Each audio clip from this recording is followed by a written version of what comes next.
It's a big time Big 12 matchup this week, top 25 matchup. We've actually got a couple of them in the Big 12, but we'll get to that other one. So number 9 Baylor goes to Provo, play the 21st ranked Cougars now.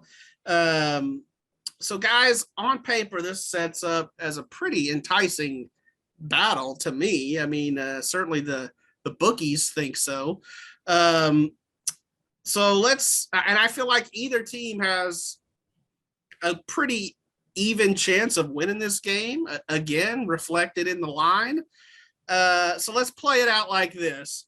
I'm going to give each of you beat writers a chance to kind of pave the path to victory for the teams you cover. So we'll start with Kevin here. Kevin, BYU wins this game if?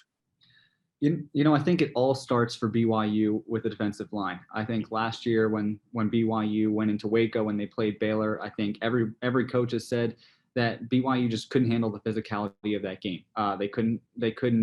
Can't compete with the offensive line at Baylor. They couldn't get pressure on the quarterback. They couldn't stop the run.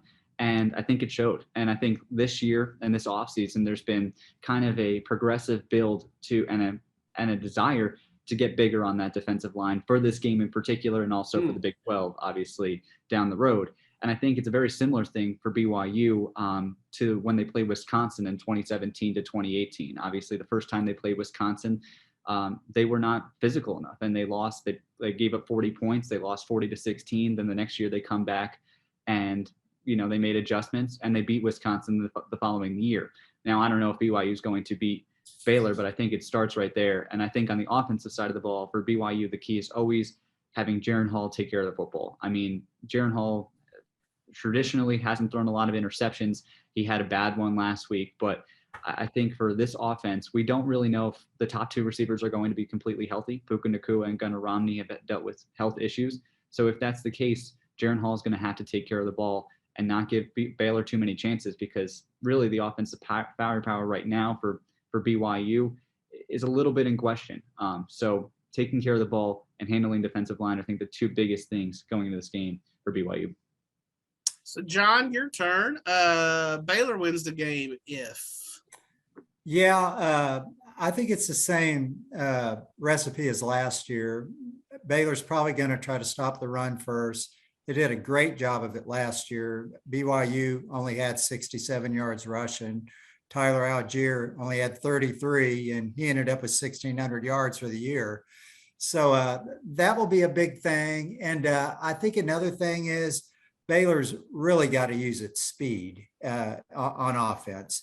And I think they've got a lot of speed at wide receiver. They showed it in the first game. Monterey Baldwin had a 47-yard touchdown catch, 50-yard touchdown run.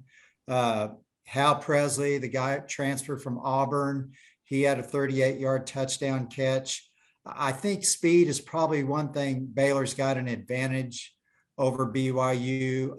I think one thing, the first thing Coach Aranda mentioned was how physical, old school BYU is. So he's expecting just a very tough, hard game, but they're going to have to hit some shot plays, I think.